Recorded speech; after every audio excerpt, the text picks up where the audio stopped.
Okay, take number 8. I don't know how many times when you do a video do you have to stop and start because you forget something. Okay, or you talk too fast like me. I'm a fast talker. So, okay, I want to make this the very first thing I say. Anytime you put a car on a lift, especially a mid-engine car, make sure you do a wiggle wiggle, jiggle jiggle, shake shake test. Put your body weight on the back like I'm doing now, and if the car doesn't want to roll off the lift, then you can pick it up the rest of the way. This car is up off the ground now quite a bit. So, and I'm gonna use my quick jack, and keep in mind this thing's up. It's hell, I'm 6'2", and it's even with my knees, so it's a good 3 foot off the ground, I guess.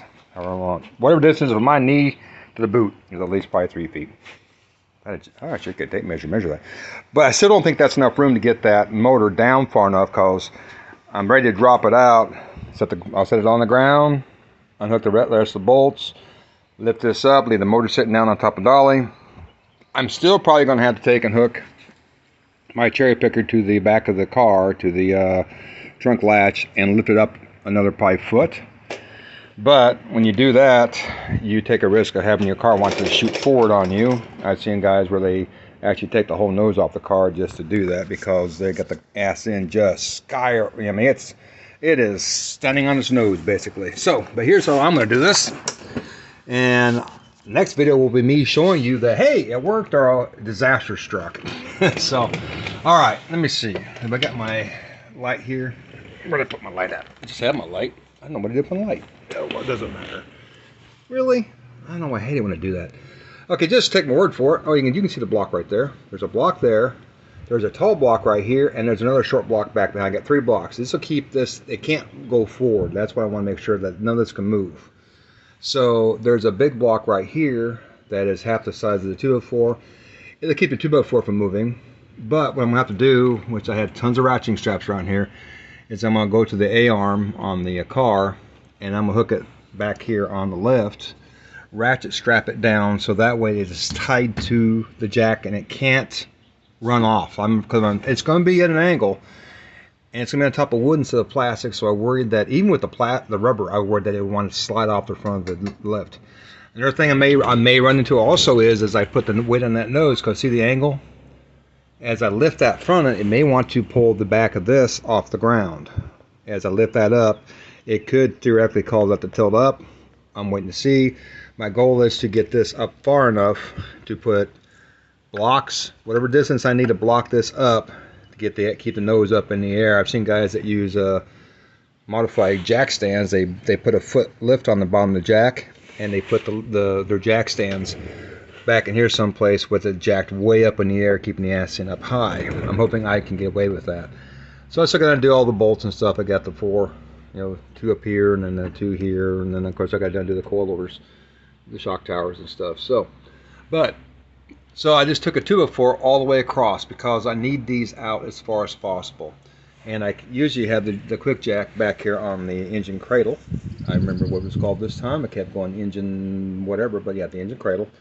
So I got to do the bolts still, and the coolant line, transmission coolant lines, and then all the electrical and fluid and stuff's unhooked at that point. Everything's drained now. So, all right. So, but I still got to do all this crap. Let me see here. All right. So, let me stand up here. Hey, I did it that time without going like I'm an old man. Okay. So, I'm hooked my engine hoist to, like I seen them do on YouTube, when everything's on the ground. Once the motor's coming out, I'll still let it come up, make sure everything is unhooked, and the car will be up here, the motor will be sitting on the ground. I imagine if I took the intercooler or the supercharger off, I could probably just roll it out, but I don't know yet. I've seen enough videos there where the guys got these things jacked sky high, the ass in, and get these motors out. So I'm going to try to do it without doing that. So, use my cherry picker. Engine hoist, pick the ass end up as far as I need to know to clear that, because I need a couple more inches on top of that, because I also ordered ZZP. So I got the I think it's a 2 1/4 stack, not the full stack, but 2 1/4. 150 pound springs. I got the cam lifters. So cam lifters, fuel rails, lifter guides, Of course, the radiator and all the gasket and stuff to go with that. So this will be an adventure putting this stuff on. So, and what I did was I was racing my wife's Monte Carlo SS with a 5.3 liter V8, and I won. She says she let off. No, I won. And then she said, "Oh, by the way, you blew a big black cloud of black smoke out of your car." And I'm like, "Well, my license plate does say Smoke U88." But yeah, it seemed fine. I drove about another 5 miles, come to a stoplight, and it was going, whoa, whoa, whoa. So I had a nice cam. It sounded really, really good, but no, it's really, really bad. Well, bad. I don't know about really bad. I won't know until I start tearing into it. I think I don't think I spun a bearing.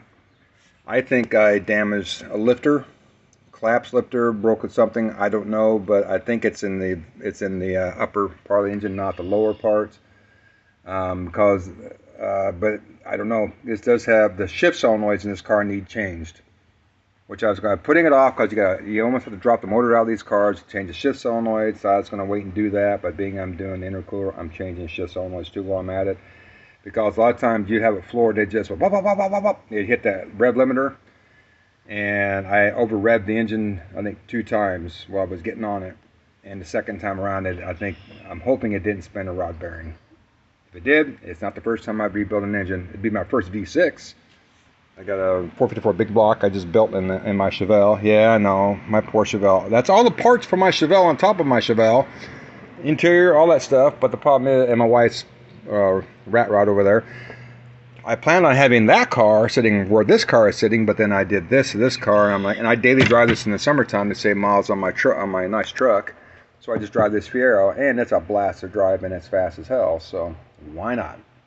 So, okay, well, I hope that helps somebody. I said, do a wiggle, wiggle, shake, shake test. Push down that car, because you got to have your quick jack as far forward as possible. I put a 2x4 across with rubber blocks.